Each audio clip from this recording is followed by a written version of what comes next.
Hello everyone, welcome to the Riyan silk tarot. अगर आप पहली बार हमारे चैनल पे आए तो जल्दी से सब्सक्राइब बटन प्रेस कर दो और हमारे ब्यूटीफुल से फैमिली का हिस्सा बन जाओ। और अगर आप लोग ऑलरेडी मेंबर हो, thank you so much and welcome back. तो आज का जो रीडिंग है वो एक नए टॉपिक पे है, जो कि है आपके पर्सन की तरफ से आपके लिए क्या लव लेटर है। ओके, तो ये एक जनरल कलेक्टिव टाइमलेस रीडिंग होने वाली है और आज जो है मैं उनके मैसेजेस आप तक पहुंचाऊंगी एज इफ वो अगर आपके सामने होते या वो अगर आपको खत लिख पाते तो वो कैसे होते। ठीक है, सो मैं लाइव शफल करूंगी टैरो और ऑरेकल से और आज हम लोग देखेंगे आपके पर्सन की तरफ से आपके लिए लव लेटर क्या है। ऑलराइट, सो चलिए शुरू करते हैं आज की रीडिंग। ये ऑफ कोर्स जनरल रीडिंग है, सो जो चीज़ें रेजोनेट कर लेना, जो ना रेजोनेट करे प्लीज़ उसको जाने देना। अपने डिवाइन के बारे में सोचिए, अपने पर्सन के बारे में सोचिए और चलिए देखते हैं आपके पर्सन आखिर लव लेटर में क्या लिखना चाहते हैं। ओके, सो लेट्स सी। पहले मैं कार्ड शफल करूंगी गाइस, उसके बाद मैं शुरू करूंगी। ठीक है, कि वो आखिर खत में क्या लिखना चाहते थे। ओके, मैंने डेक ही उल्टा पकड़ा है, सो आई शफल वंस अगेन। गाइज मैं एक चीज़ बोलूँगी, बहुत सारे लोगों ने गलती से 11 से 11:30 सुबह के टाइम में अपने जो है क्वेश्चंस भेज दिए गए हैं। ठीक है, तो वो सारे डिस्क्वालीफाइड हो गए क्योंकि हमने टाइमिंग दिया था रात की 11 से 11:30 तक। ठीक है, यानी कि इस वीडियो भी जो लोग देखेंगे थोड़े टाइम बाद ही आप लोग 11 to 11:30 PM, ठीक है, नाइट टाइम के बीच इंस्टाग्राम पे हमें फॉलो कीजिए और वहाँ पे आपके अगर कोई वन लाइनर क्वेश्चन है उसको आप डायरेक्टली मैसेज कीजिए आफ्टर फॉलोइंग। ठीक है, जो लोग करेंगे उनमें से हम लोग जो है कुछ लोगों को ही सिलेक्ट कर पाएंगे। ठीक है, सबके लिए तो पॉसिबल नहीं है। जो लोग सिलेक्टेड होंगे उनके आंसर्स हम लोग दे देंगे, ठीक है, कुछ ही टाइम में। ओके, लेट्स सी आपके पर्सन आपको क्या बोलना चाहता है। पहला कार्ड है 8 ऑफ कप्स। साइंस में बताऊंगी, don't worry. 7 of pentacles, the star, page of swords reversed, wheel of Fortune, 6 of pentacles. Cards थोड़ा अरेंज कर देती हूँ ताकि आप लोगों को दिख पाए। ओके, सारे कार्ड्स निकालने के बाद गाइस मैं शुरू करूंगी love letter. The high priestess, 9 of pentacles, 10 of wands and bottom of the deck है द ट्रांसफॉर्मेशन कार्ड यानी कि डेथ। ओके, इनसे भी कुछ कार्ड्स निकाल लेते हैं। साइंस जो यहाँ पे है वो है Taurus, Virgo, Capricorn, Cancer, Pisces, Scorpio. Pisces Aquarius की एनर्जी काफ़ी स्ट्रांग है, स्कॉर्पियो भी बहुत स्ट्रांग है। ठीक है, तो हो सकता है कि आप दोनों ही शायद वाटर साइन हो या फिर हो सकता है कि आप लोगों के चार्ट्स में वाटर बहुत स्ट्रांगली प्रेजेंट हो। ठीक है, उसके अलावा हमारे पास आए हैं एरीज, लियो, सैजिटेरियस, एक्वेरियस, लिब्रा, जेमिनाई। ठीक है, सारे साइंस यहाँ पे कवर हो गए हैं। ठीक है, ये आपके और आपके पर्सन के कोई भी साइन हो सकते हैं। बॉटम ऑफ द डेक हमें मिला है डेथ यानी कि स्कॉर्पियो की एनर्जी। Okay, 1 minute guys.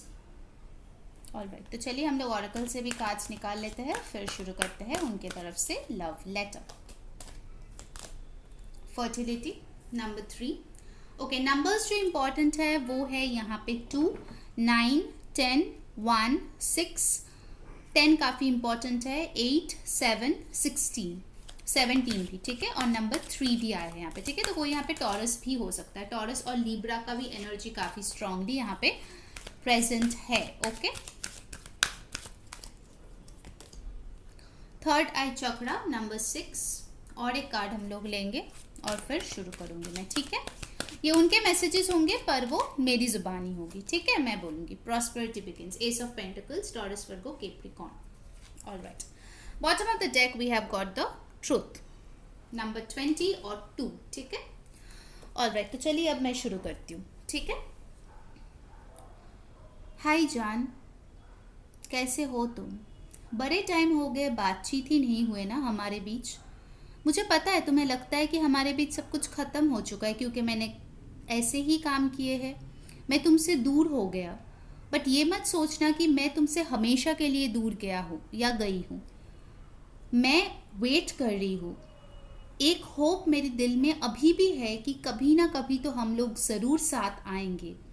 मुझे पता है कि इस टाइम पे सिचुएशन बहुत ही ख़राब है, मेरे ऊपर इतना ज़्यादा बोझ है दूसरों की रिस्पॉन्सिबिलिटीज़ की कि मैं अभी तुम्हारे साथ कम्युनिकेट नहीं कर पाती हूँ। पर ये मत सोचना कि मैं तुमसे बात नहीं करना चाहती हूँ। मुझे पता है मेरे व्यवहार से किसी को भी यही लगेगा कि मैं इंटरेस्टेड ही नहीं हूँ। शायद कभी कभार तुम देखोगी कि मैं तुम्हारे स्टेटस भी नहीं देखती हूँ, तुम्हारे डीपी भी नहीं देखती हूँ, तुम्हारे मैसेजेस का भी रिप्लाई नहीं करती हूँ, तो तुम्हें शक होता होगा ना, कहीं मैं किसी और के साथ तो नहीं। तो मैं बता दूँ जान, मैं किसी और के साथ नहीं हूँ। मैं सिर्फ और सिर्फ खुद की अकेलापन और जो तन्हाई है उसी के साथ हूँ। बाहर से कोई नहीं समझ सकता कि सच्चाई क्या है, आखिर क्या है जो मेरे जहन में चलते रहते हैं। पर आज मैं तुम्हें इस लव लेटर के ज़रिए बताना चाहती हूँ कि मेरे जहन में एक ही चीज़ है, वो है एक न्यू बिगिनिंग।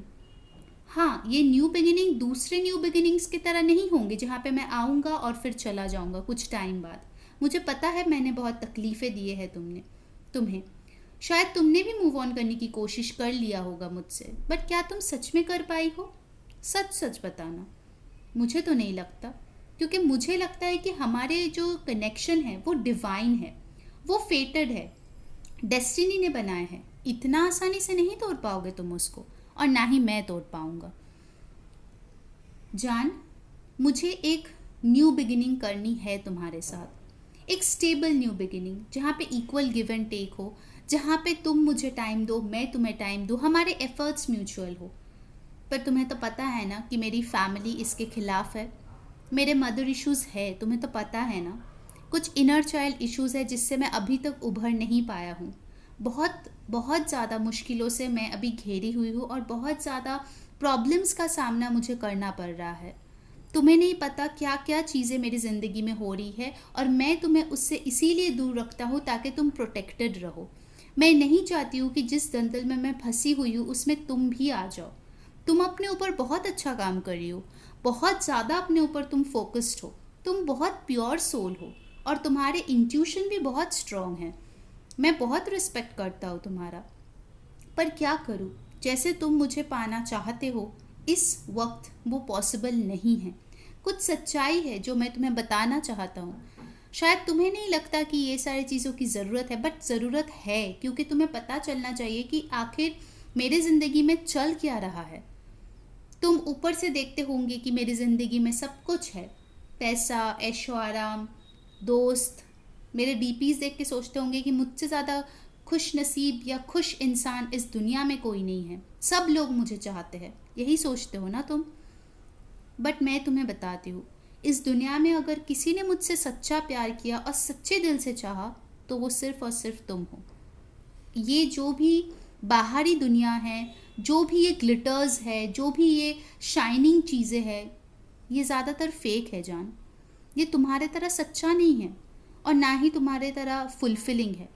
कितना प्यार करते थे तुम मुझसे, कितना गिविंग थे, कितना ज़्यादा केयर करते थे, पर मैंने उस चीज़ की कदर ही नहीं की। मुझे सिर्फ अपनी ज़िंदगी में पैसा, करियर, अपने दोस्त, अपने पार्टीज़, इन्हीं सब में मैं बिज़ी रह गया, और तुम्हें बार बार धुतकारता रहा, बार बार अपने दूर करता रहा अपने आप से, बार बार पुश अवे किया। इसीलिए शायद आज तुम फ्रस्ट्रेट होके मुझसे आगे बढ़ गए होंगे। बहुत डर लगता है मुझे ये सोच के, अगर कभी मुझे ये सच्चाई पता चली कि तुम किसी और के साथ चली गई, तो मैं अपने आप को नहीं संभाल पाऊंगा। ये जो मेरे ताश के घर है ना, ये टूट जाएगा, बिखर जाएगा, क्योंकि तुम तो सिर्फ मेरी हो ना जान, किसी और के तुम हो ही नहीं सकती। तुम सिर्फ और सिर्फ मेरी हो। तुम्हें नहीं पता मैं कैसे तुम पे नज़र रखती हूँ। तुम्हें शायद लगेगा कि तुमने मुझे ब्लॉक कर दिया है तो मैं तुम्हें नहीं देख पाता हो। ऐसा बिल्कुल भी नहीं है। मैं देखती हूँ तुम क्या कर रहे हो। मैंने देखा है कि तुमने अपने ऊपर, अपने लुक्स के ऊपर, अपने करियर के ऊपर, खुद के ऊपर कितना ज़्यादा काम किया है। तुम्हारा जो सेल्फ लव है ना, वो तुम्हारे चेहरे पे झलकता है। कितनी खूबसूरत दिखते हो तुम, कितना हैंडसम दिखते हो। मतलब मैं तो पहचान ही नहीं पाती हूँ कि ये वही इंसान है जो मुझसे दूर हो गया, या फिर हमारे बीच सब ख़त्म करके चला गया। कितनी बड़ी बेवकूफ़ थी मैं कि इस इंसान को छोड़ के मैं आगे चला गया। अब समझ में आता है। तुम्हारी ये चुप्पी जो है ना, वो मुझसे बर्दाश्त नहीं हो रहा है। मैं बहुत कोशिश करती हूँ करेज जुटा के तुम्हारे पास आने का, पर मुझे बहुत डर लगता है कि तुम शायद मुझे रिजेक्ट ही कर दोगे। शायद तुम यही बोलोगे कि इतने दिनों से नहीं आया, इतने दिनों से मेरे बातचीत की कोई रिप्लाई नहीं किया, कोई मैसेज का रिप्लाई नहीं किया, कॉल नहीं किया, तो अब क्यों आए हो।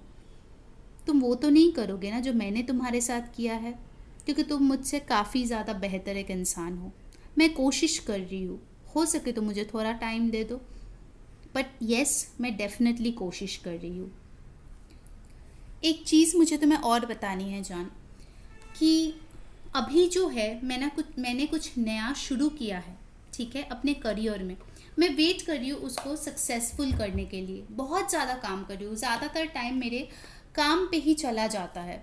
बहुत ज़्यादा मेहनत कर रही हूँ ये सोच के कि हमारे अगर रियूनियन हो जाए तो वो कितना खूबसूरत होना चाहिए, वो एक विश कम ट्रू होना चाहिए। जैसे हम दोनों ने सपने देखे थे, हमारे घर ऐसे होंगे, हमारे परिवार ऐसे होंगे, वो सपने मैं पूरा कर पाऊँ तुम्हारे लिए जान। इसीलिए अभी बहुत ज़्यादा मैं मेहनत कर रही हूँ, हो सके तो थोड़ा टाइम दे दो मुझे।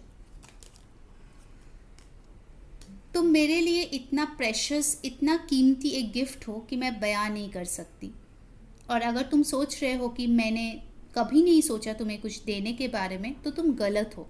मैं ज़रूर तुम्हारे लिए कुछ लेके आऊँगा और तुम खुद भी बहुत ज़्यादा खुश हो जाओगी। वैसे मुझे पता है कि तुम मेरे पैसों के पीछे तो भागने वाली इंसान हो नहीं। तुमने सिर्फ और सिर्फ मुझसे प्यार ही मांगा था। पैसा, धन दौलत, ऐशो आराम, शोहरत, ये सब नहीं मांगा था तुमने। पर तुम तो सब कुछ डिज़र्व करते हो ना जान, तो मैं ज़रूर तुम्हारे लिए ये लेके आऊँगा। तुम्हारी ये जो एक्सपेक्टेशन है मुझसे, उस पे खरे उतरने के लिए मुझको और ज़्यादा बेहतर बनना होगा। मुझे पता है तुम बहुत डिज़र्विंग हो, शायद मैं ही तुम्हारे काबिल नहीं था, इसीलिए हम दोनों अलग हो गए। पता नहीं जान, यही सब मेरे दिमाग में चलते रहते हैं जब मैं अकेले बैठे बैठे तुम्हारे बारे में सोचती हूँ, कि शायद तुम मुझसे कहीं गुना ज़्यादा बेहतर हो, शायद तुम किसी बहुत अच्छे इंसान को डिज़र्व करते हो। तुम खुद ही यूनिवर्स के तरफ से मेरे लिए एक गिफ्ट थी। मैंने तो कभी सोचा भी नहीं था कि तुम जैसा कोई इंसान मेरे लाइफ में भी कभी आएगा।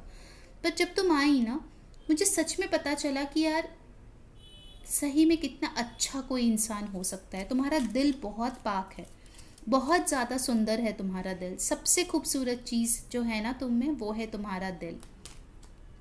पर मैंने क्या किया, उसी दिल को तोड़ दिया, तुम्हारे साथ धोखा किया, तुमसे बातें छुपाई, तुमसे बार बार अपने आप को छुड़ाने की कोशिश किया, ये सोच के कि तुम्हारा प्यार एक बंदिश है, एक ऐसा बंधन है जिसमें मैं ट्रैप्ड हो जाऊंगा, मेरा फ्रीडम चला जाएगा, मेरी खुशियाँ जो है सब कुछ चली जाएगी। बट अब मुझे पता चल रहा है कि जिनको मैंने सोना समझा था वो तो सिर्फ ग्लिटर ही निकले। असली सोना तो तुम हो जो खो गए मेरी ज़िंदगी से। सही में कितना फॉल्स एक पर्सन था मैं तुम्हारे लाइफ में। क्या सोच के तुमने मुझे अपनाया था, क्या सोच के तुमने इतना खूबसूरत सा दिल में मुझे जगा दिया था, और मैंने आखिर तुम्हें क्या दिया उस इन रिटर्न। बहुत बुरा लगता है जब मैं ये सारी चीज़ें सोचती हूँ। बट हाँ, मैं तुम पे नज़र ज़रूर रखी हूँ, क्योंकि कहीं ना कहीं आज भी मेरा दिल करता है कि तुम मेरे पास वापस आ जाओ। प्लीज़ वापस आ जाओ, मैं तुम्हें खोना नहीं चाहता हूँ। मेरे इतने बुरे टाइम में भी तुमने मेरा साथ दिया, जब मेरे पास कुछ नहीं था, जब मेरे पास पैसे नहीं थे, जब मेरे पास नौकरी नहीं था, जब मेरे पास कुछ भी नहीं था तुम्हें देने के लिए, तुम सिर्फ मेरे साथ थी। मुझे मॉरल सपोर्ट दिया, मेरे करियर में हेल्प किया, मेरे गोल्स को सपोर्ट किया। हमेशा एक तुम ही इंसान थी जहाँ पे, जिसके पास मैं आती थी पूरे दिन के बाद और मुझे सुकून मिलता था, क्योंकि तुम हमेशा मुझे होप देती थी कि ये जो बुरा वक्त है वो टल जाएगा, ज़रूर एक दिन कुछ अच्छा आएगा हमारे लाइफ में। हमेशा तुम देती थी होप मुझे। अभी जब मैं वापस आता हूँ तो कोई नहीं है मुझे वो होप देने के लिए, सिर्फ और सिर्फ अकेलापन, इसी में जी रहा हूँ मैं अभी। दिल से बहुत ज़्यादा कंगाल हो गई हूँ मैं, बहुत ज़्यादा। तुम ही मेरी सबसे खूबसूरत एक गिफ्ट थी यूनिवर्स से। तुम मेरे लकी चार्म थे। जब तुम थे ना मेरे लाइफ में, तब सब कुछ बहुत बढ़िया था, बट मैंने यही नहीं सोचा कि किसके बदौलत ये सारी चीज़ें हो रही थी। इतनी खूबसूरत फॉर्चून तुम मेरे लाइफ में लाए कि मैं तुम्हें बता नहीं सकती। सारे चीज़ों से परे थे, ठीक है, ये जो फॉर्चून था, और मैं दोबारा ये चीज़ पाना चाहती हूँ। मैं इन पॉवर्टी, इन गरीबी से निकल के मैं ये खूबसूरत सी ज़िंदगी दोबारा जीना चाहती हूँ तुम्हारे साथ। प्लीज़ हो सके तो वापस आ जाओ। मैं बहुत जल्द तुम्हें कांटेक्ट करूँगा। तुम्हें पता है बार बार मैं तुम्हारा जो मैसेज विंडो है ना खोलती हूँ, टाइप करती हूँ और फिर डिलीट कर देती हूँ, क्योंकि मुझे समझ ही नहीं आता कि इतने सारे चीज़ें हैं, मैं एक मैसेज में कैसे तुम्हें बोलूँ। पर डोंट वरी जान, मैं बहुत जल्द तुम्हें मैसेज करूँगा। बहुत जल्दी तुम्हें मेरे तरफ से कॉल मिलेगा, कम्युनिकेशन मिलेगा, जिसके लिए शायद तुमने काफ़ी ज़्यादा इंतज़ार किया और फिर शायद तुम्हारे इंतज़ार ने भी दम तोड़ दिया। बट डोंट वरी जान, मैं वापस ज़रूर आऊँगा तुम्हारे पास। ओके गाइस, सो री इज़ बैक। तो ये थी आपके पर्सन के तरफ से लव लेटर आपके लिए। कुछ नंबर्स मुझे इंपॉर्टेंट यहाँ पे दिखे हैं, 7, 8, 10, 1, तो ये आपके लिए डेफिनेटली मायने रखेगा। साथ ही साथ मैं उनके तरफ से कुछ और भी मैसेजेस आपके लिए लेना चाहूँगी। गाइस, जिन्होंने वीडियो को अभी तक लाइक नहीं किया, जल्दी से लाइक चिपका दो और कमेंट में बताओ कौन सी चीज़ें रेजोनेट हो रही है और आपको कैसी लगी ये लव लेटर आपके पर्सन की तरफ से। ये एक न्यू स्टाइल था रीडिंग का, तो डेफिनेटली मुझे बताना कैसी लगी। So let's see the messages. My life is full of day dream revolving around you and your memory. So ये इंसान जो है पूरा दिन आपके और उनके साथ बिताए हुए लम्हों के बारे में सोचता रहता है, बहुत ज़्यादा डे ड्रीमिंग करता है। Okay, next we have got sorry for breaking your heart. वो तो हमने देख ही लिया, लव लेटर में भी लिखा था, उनको बहुत रिग्रेट है कि उन्होंने आपका दिल तोड़ दिया। I want to celebrate life with you. Exactly, ये जो ग्रेट फॉर्चून है वो दोबारा आपके साथ इंजॉय करना चाहते हैं। ट्विन फ्लेम्स, तो आप लोग में से बहुत लोग हो सकते हो जो लोग ट्विन फ्लेम एनर्जी में हो, पुश एंड पुल एनर्जी में हमेशा चलता रहता है, रनर चेजर टाइप का, ये भी हो सकता है। Please come back in my life. Yes, ये तो मैंने 3 बार बोल दिया होगा लेटर में, बहुत स्ट्रॉन्ग एनर्जी आ रही थी वो। I was manipulative and took wrong decision, तो ये जो है बहुत ही ज़्यादा शातिर थे, ठीक है, आपको शायद मैनिपुलेट करते थे और उन्होंने गलत डिसीजन लिया, जिसका भुगतान भी उसको अभी करना पड़ रहा है। गाइस, फ्री पर्सनल रीडिंग के लिए हमें इंस्टाग्राम पे फॉलो कीजिए, क्योंकि आज ही रात 11 से 11:30 तक आप वो जीत सकते हो। जल्दी से जाइए, लिंक जो है डिस्क्रिप्शन बॉक्स में है, जाके फॉलो कर लीजिए और फिर अपना जो है 1 लाइनर क्वेश्चन हमें डायरेक्ट मैसेज कीजिए इंस्टाग्राम पे। उसमें से हम लोग चूज़ करके जितना हो सके हम लोग रिप्लाई देने की कोशिश करेंगे, ठीक है। नेक्स्ट है I dream of you and our future together. Exactly, ये जो है आपके साथ ही अपना फ्यूचर देखते हैं। Next message, I hate the no contact situation between us. देख लीजिए, इसीलिए मैसेज का कार्ड है कि उनको जो है आपको मैसेज करना है, आपसे बात करना है। डेट्स, तो ये इंसान डेफिनेटली आपको डेट करना चाहते हैं, या फिर हो सकता है आप दोनों की कुछ इंपॉर्टेंट डेट्स है जो उनको याद है, जैसे आपकी बर्थडे, एनिवर्सरी, ठीक है, फर्स्ट डेट, ऐसा कुछ। नेक्स्ट मैसेज है can you forgive me and let us start again. Wow, तो बार बार ये इंसान जो है माफ़ी मांग रहा है और आपसे पूछ रहा है क्या हम लोग दोबारा इस रिश्ते को शुरू कर सकते हैं। Will you reject me if eye contact you now. Wow, like seriously, इसको सिंक्रोनिसिटी बोलते हैं। ये मैंने लव लेटर में भी बोला था, तो उनको इस बात का डर है शायद आप रिजेक्ट कर दोगे अगर वो आपको कॉन्टैक्ट करेंगे अभी, ठीक है। एंड द लास्ट मैसेज, उसके पहले जल्दी से लाइक, शेयर एंड सब्सक्राइब कर लो, ठीक है। सैडनेस, तो ये पर्सन बहुत ही ज़्यादा दुखी है आपके बगैर। ओके, सो गाइस, ये थी आपकी रीडिंग। आई होप आपको अच्छी लगी है। अगर आपको और ज़्यादा रीडिंग ऐसे टॉपिक्स पे देखना है तो प्लीज़ कमेंट में जाके बताइए, मैं ज़रूर लेकर आऊँगी। अंटिल नेक्स्ट टाइम, मैं हूँ री सेइंग बाय।